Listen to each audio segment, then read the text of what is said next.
Hola, buenos días. Mi nombre es Alemiris Aquino Peña, matrícula 119-1799. Pertenezco al grupo MED 542001 de oftalmología, el cual está impartida por el maestro, el doctor Samuel Núñez. Por este medio, a través de esta videoconferencia, vengo a presentarle el tema la embriología del ojo humano. De manera introductoria, para comenzar a hablar sobre la embriología del ojo humano, es importante conocer que el ojo se deriva de tres de las láminas embrionarias primitivas, que son el ectodermo superficial.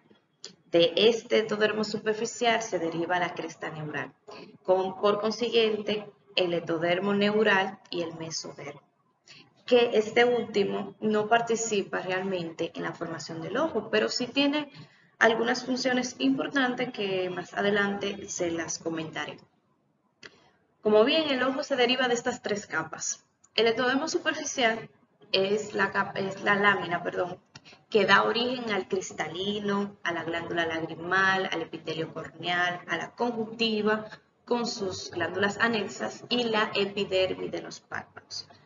Como ya les mencioné antes, del ectodermo superficial, a través de los pliegues, a través de unos pliegues subyacentes en la región inmediata del ectodermo neural, surge o se deriva de esta lámina la cresta neural.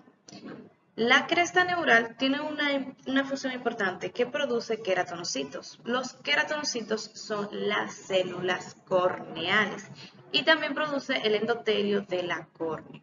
Así tiene la función de dar origen al retículo trabecular, el estroma del iris, el coroides, el músculo ciliar, los fibroblastos de la esclerótica, el cuerpo vítreo, meninges y las meninges del nervio óptico. La segunda lámina embrionaria primitiva es el ectodermo neural. El ectodermo neural es el que da origen a la vesícula óptica, que más adelante les hablaré sobre ella, y la excavación de la papila. De modo de que el ectodermo neural tiene la función de formar la retina, el epitelio retiniano pigmentario, las capas pigmentadas y las capas no pigmentadas del epitelio ciliar. Además, el epitelio posterior, los músculos dilatadores y del esfínter del iris y las fibras nerviosas ópticas y la microglía. Como ya les mencioné anteriormente, la otra capa, la tercera lámina, es el mesodermo. El mesodermo no participa exactamente en la formación del ojo, pero sí contribuye a la formación del cuerpo vítreo, también de los músculos extraoculares y palpebrales y el endotelio vascular, ocular y orbital. Ya dándole inicio a la embriología de los humanos, hablaremos sobre la creación de la copa óptica y de la vesícula del cristalino. En el embrión de 22 días, el ojo aparece como un par de surcos, poco profundo a ambos lados del prosencéfalo, en la pared del prosencéfalo. Estos son los surcos ópticos. Esos surcos, al cerrarse el tubo neural, esos surcos ópticos forman evaginación. Al cerrarse el tubo neural, los surcos ópticos forman estas evaginaciones que son llamadas las vesículas ópticas.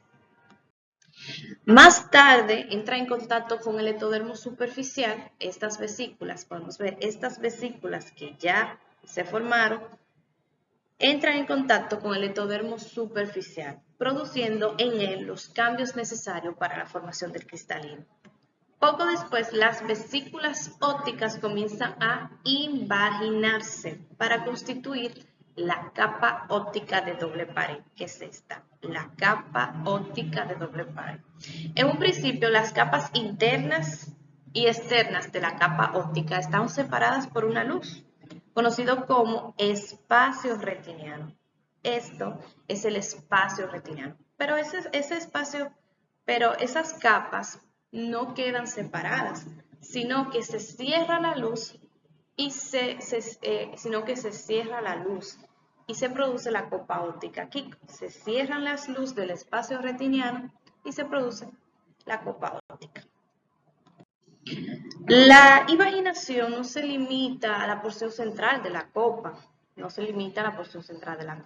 sino que incluye una parte de la superficie interna que se conoce como fisura coroidea. Esto que vemos aquí es la fisura coroidea. Durante la séptima semana, los labios de esta fisura coroidea se fusionan y la boca de la copa óptica se convierte en una apertura redonda, conocida como la futura pupila. Las células del endodermo superficial en contacto con la vesícula comienzan a alargarse. En contacto con la vesícula comienzan a alargarse, como podemos ver aquí, la vesícula, el endodermo superficial comienzan a alargarse, lo que produce la placoda del cristalino, y así se invagina y surge la vesícula del cristalino. Continuando con la formación embriológica de los humanos, ya les hablaré sobre la formación de la retina, iris y el cuerpo ciliar, comenzando con la retina.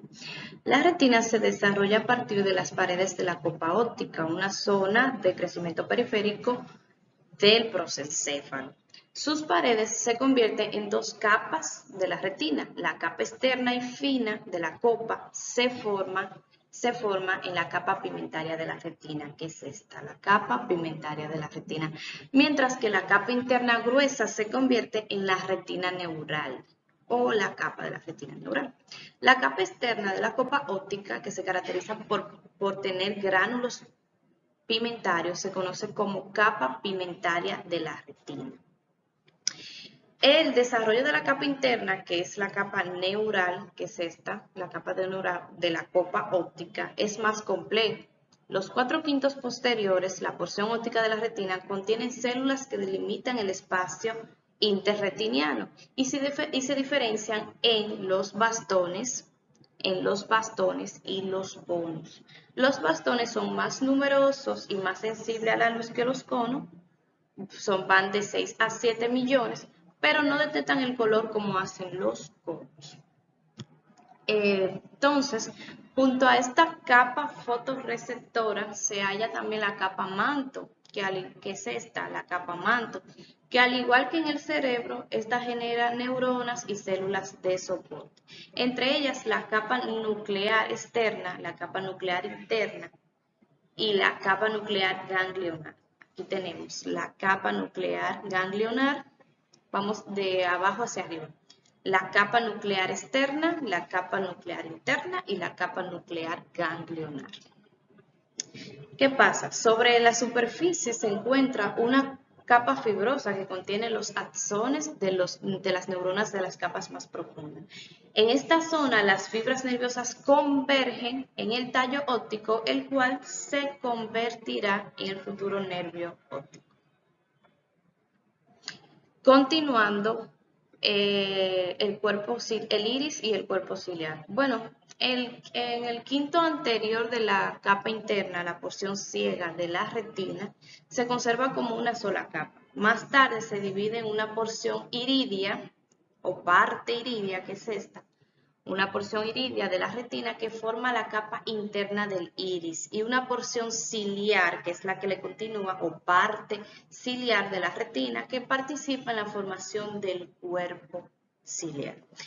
Entre tanto, la región ubicada entre la copa óptica y el epitelio superficial suprayacente queda ocupada por mesenquimalatos. En el tejido, con la contribución de células de la cresta neural, se forman los músculos esfínter y dilatador de la pupila. Estos músculos se desarrollan a partir del ectodermo suprayacente de la copa óptica.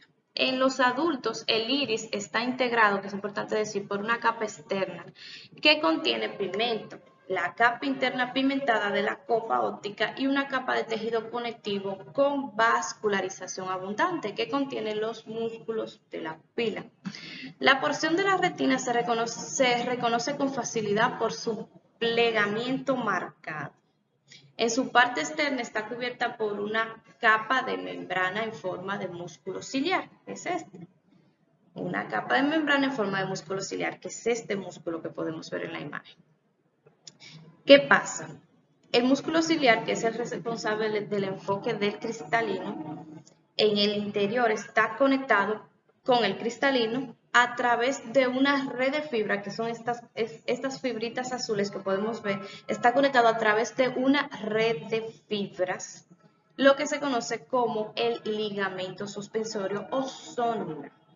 La contracción del músculo ciliar cambia la tensión del ligamento y controla la curvatura del cristalino. Bien, continuando con coroides, esclerótica y córnea.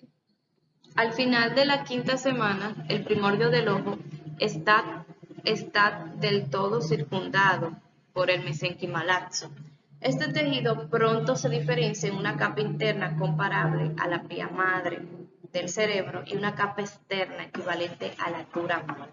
La capa interna forma más tarde una capa pimentada con gran vascularización, conocido como coroides, y una capa externa que se convierte en esclerótica, y esta en continuación con la dura madre en torno al nervio óptico.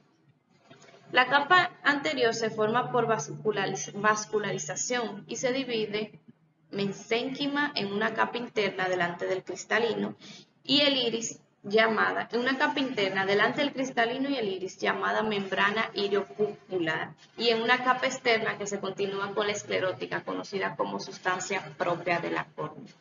La diferenciación de las capas de la mesénquima que cubre al espectro anterior del ojo es distinta. La cámara anterior se forma por medio de vascularización y se divide al mesénquima en una capa interna ubicada frente al cristalino y el iris de la membrana, como ya les mencioné, la iriopupilar, y una capa externa que contiene la esclerótica y la sustancia propia de la córnea.